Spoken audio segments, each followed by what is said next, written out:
Mr. Reed, just give us an overview first on the process that you're going to use to go through first the EIR section, then the rulemaking section, then the Delta Plan section, so I can understand that first before we get just into the EIR discussion. Okay, what we intend to do in each case... You got to punch something.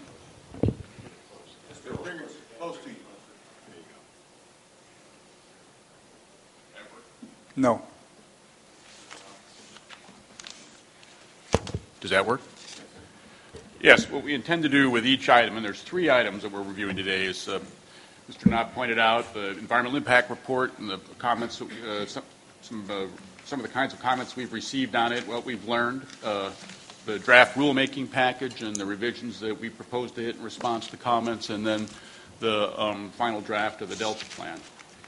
And in each case, you'll hear a presentation from me and other members of our staff and consulting team who've been involved in preparing our staff's recommendation. We'll give a broad overview of the comments that we've received. We'll note any particular items that need to be called to your attention, and then with each element of the agenda, we'll call to your attention actions that we'd like you to take. On the environmental impact report, we're asking simply for your direction to continue our completion of that project and prepare for you for May. So we're expecting in that case that you would open the hearing after we complete our recommendation and take any... This is in May now. You're talking about the May... Today. Okay. Today you would open the hearing after we complete our presentation and answer any questions you might have initially, that you would open the hearing on that item and take such testimony from the public as folks have, and then give us whatever direction you want. So if we were to take your recommendation on the draft resolution that Member Natoli was discussing earlier, at the end of that process, should we agree with it, we just direct you to continue preparation of the final EIR consistent with the action we take, any action we take at this meeting. That's correct. Not just the action on the EIR, but on the action of the plan and the rulemaking that might relate to the EIR. Yes, that's correct. That's right. Yeah. Okay. And then the second item would be the rulemaking package. And again, we'll briefly review the staff report and some of the issues that we've been addressing as we've prepared our recommendations for you.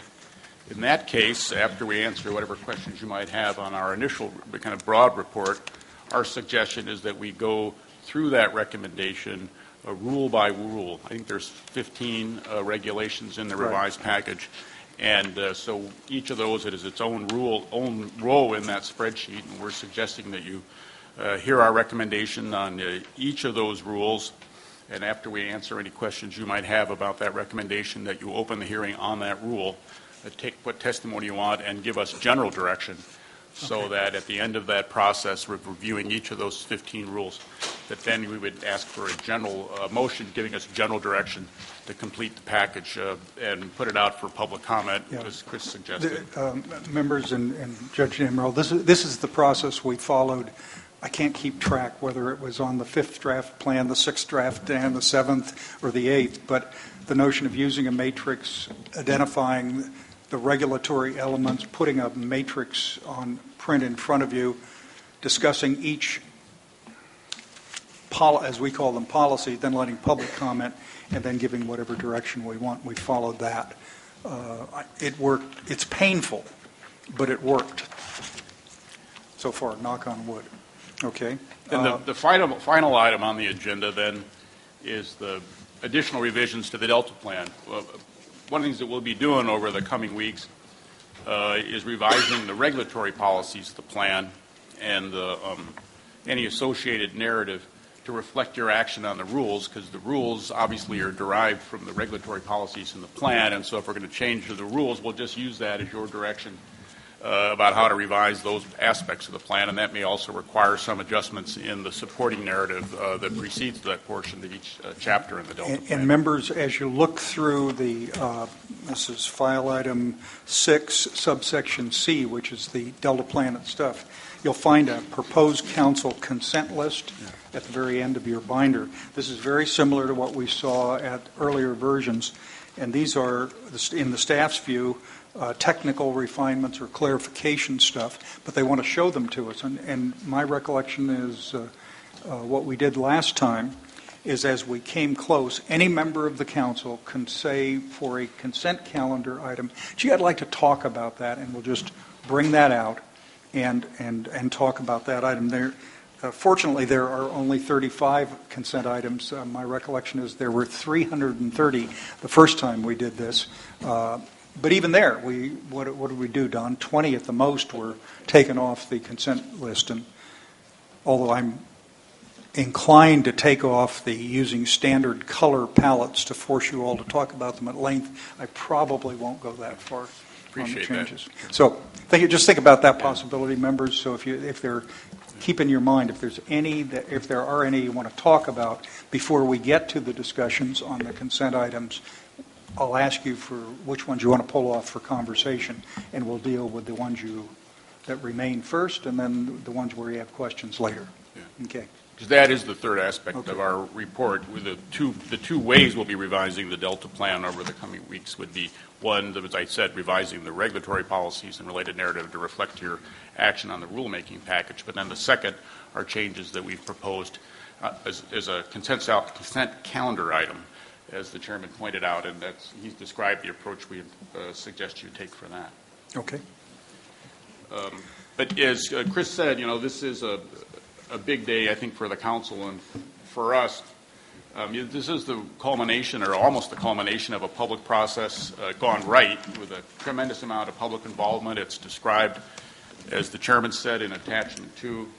We've had nearly 100 meetings that got us, public meetings that got us to this point. There's been over 13,000 comments received on the plans and the related rulemaking package and the EIR over that period. That includes 192 letters we received from 148 different groups just since the final draft Delta plan and the rulemaking package and the recirculated EIR were put on the street in November of last year.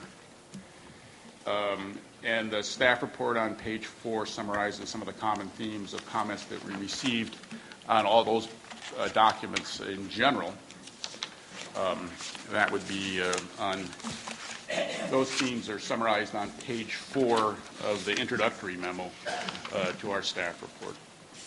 And if you've had a chance to scan those or review the letters that have been posted on the EIR and that we let you know about, have been posted on the website and that we let you know about several weeks ago, you'll recognize a lot of familiar positions and points of view that you heard many times previously.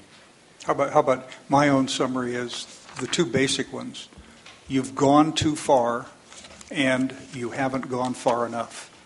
If I had to group comments, they would be largely in one of those categories. I think we use slightly different categories in the staff report, but we'll get through them. Yes, more informed categories. And most of these, because you have heard them before, we think you've addressed them and given firm direction in the Delta plan. We went through these extensively in the hearings that you held last summer in preparation for approval of a final draft Delta plan for circulation. And so in general, the approach we've taken has been not to revisit issues that we believe you've discussed and given us direction on. We may find ourselves surprised and that you want to reconsider some of those fundamental directions. But our basic premise is that what we ought to be doing at this time is refining the proposals that we've put before you, and really in that regard that you've given to us, really the directions you've given us in the draft Delta plan. And in that regard, the input that we've received since we last talked to you has had a real impact. Our consulting team and we have been working really difficult hours over the last couple of weeks trying to prepare responses to comments on the EIR that we'll give you as part of the final EIR in May, and on refining the draft regulations and the Delta plan. A key aspect of our review has been focusing on criteria that the Office of Administrative Law will apply to review of the regulations. Do we have the authority for these rules? Are they necessary? Do they duplicate other people's regulatory programs? Are they clear? And the recommendations we're bringing you on the draft rules, we hope fine-tune each of the Delta plans or regulatory policies to improve the those aspects of them, and we're really grateful for the advice we've gotten from people, because I think it's really been helpful as we've tried to shape a final package for you to consider. And we'd love to be able to tell you that the testimony you're going to hear today is going to confirm that our responses are fully acceptable to all the stakeholders, and that they're going to stand up and urge you to endorse the proposals we put before you, but I suspect that won't always be true. And to me, I think it's a manifestation of one of our independent science board members, Dr. Jay Lund, the water engineer at UC Davis, calls the game of chicken that afflicts California water policies, where each stakeholder lays out their position, and rather than accede too early to a point of view that would make everybody pretty much better off, they hold tight, bargaining for everything that they want to get, postponing a decision while everybody gets worse off. And that certainly feels like the situation we're in the Delta today. We read in the newspaper the cutbacks that farm water users in the Delta are facing because of the restrictions on the diversions from the Delta. We read about the snowpack at 50% of its typical amount this time of year.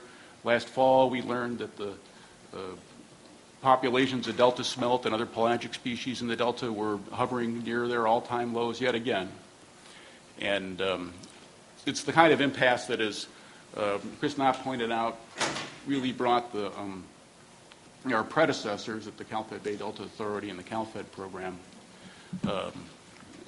to a halt. And when the Little Hoover Commission reviewed the reason that they were being ineffective, it was in part because there wasn't someone who was tasked to make decisions. So we're happy the Reform Act has given you that responsibility. And again, we're going to bring you these three actions today, beginning with the proposals on the EIR. So with that, I think we might just turn to that item. And